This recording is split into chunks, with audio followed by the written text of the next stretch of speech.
Coalition is expected to block Labor's heavy emissions trading scheme, which will force the government to cut a deal with the Greens. Bill Shorten on the program last hour sidestepped that idea though for now.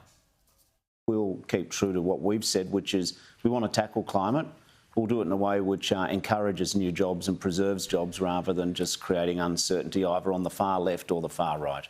Let's bring in the National Senator Matt Canavan now. So just to confirm, you're going to block it, Matt? Coalition, I mean? Well, I'm not in shadow cabinet, Peter, and I'll leave it to my colleagues to have those discussions today. But the coalition has had a decade of standing against, fighting against these kind of climate taxes, carbon taxes that the Labor Party seems obsessed with. This particular policy has got the Orwellian title of a safeguard mechanism. It'll do nothing to change the temperature of the globe. It just smacks in the middle of the face our most prosperous, wealth-producing industries. This tax applies to 215 businesses across Australia. It's not just our coal mines or even just our gas fields. It's all our iron ore mines, our gold mines, our copper mines, what's left of our major manufacturing industry, our fertiliser plants, the one we've got left at least until it shuts later this year.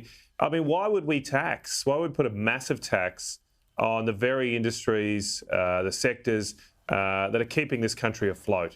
We're very lucky right now with the high demand for our high-quality commodities that come from those iron ore mines, those copper mines and the coal mines and the gas fields to have a prosperous economy despite the uncertainty around the world. This is not the time to be placing these sort of massive imposts on these sectors and industries. It risks their economic wealth and future. And as I say, it will do absolutely nothing to change the temperature of the globe, especially in the context of other countries like Germany, who are reopening 24 coal-fired power stations as we speak. Right, yeah. But the Business Council of Australia supports it, so isn't that a good indicator? Well, look, I'm not on the side of big business, Peter. The Business Council of Australia, I think, have got a lot of things wrong lately. And the Labor Party seems very enamoured with big business. They seem somewhat hypnotised by the tall buildings and big boardroom tables that they sit around with them. But this is a tax that's going to hit every Australian. It will go on our energy-producing industries. It'll hit the jobs in those sectors that are important to many of Australians. It's effectively a tax on anyone who has to wear bright-coloured clothing to work. It's a tax on our high-vis industries. And so we don't believe in taxes on our side of politics. Now, you're right. Many big businesses feel like they have to do a deal with the devil, so to speak, on these issues. The tax is particularly pernicious because it effectively allows the Minister for Energy and Climate to just decide how much tax a business has to pay each year.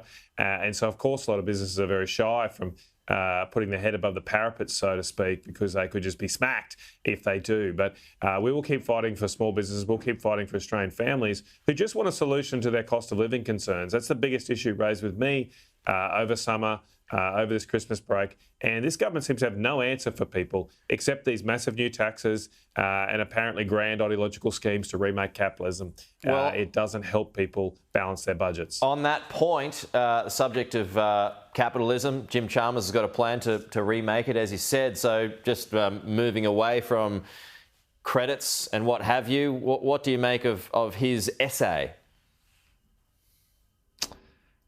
Yeah, look, I've sort of dubbed Jim the Messiah from Marsden here in Brisbane. He's apparently come down from Mount Chalmers with a bunch of commandments to regale us all with.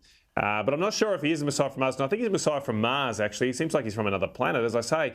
I mean, the biggest issue facing people right now is interest rates are going up. How am I going to pay my mortgage? I notice at the shops, every time you go there, you seem to get less in the trolley, but more on the bill. And Jim Chalmers' obsession here is this, as I say, ideological war about capitalism. I mean, no one cares, Jim. They want to know what you're going to do for them. And more to that, there's at least one, I mean, I'll give him credit, there's one policy idea in his essay. That's he wants to create a new, what he calls taxonomy for climate investments, for investors.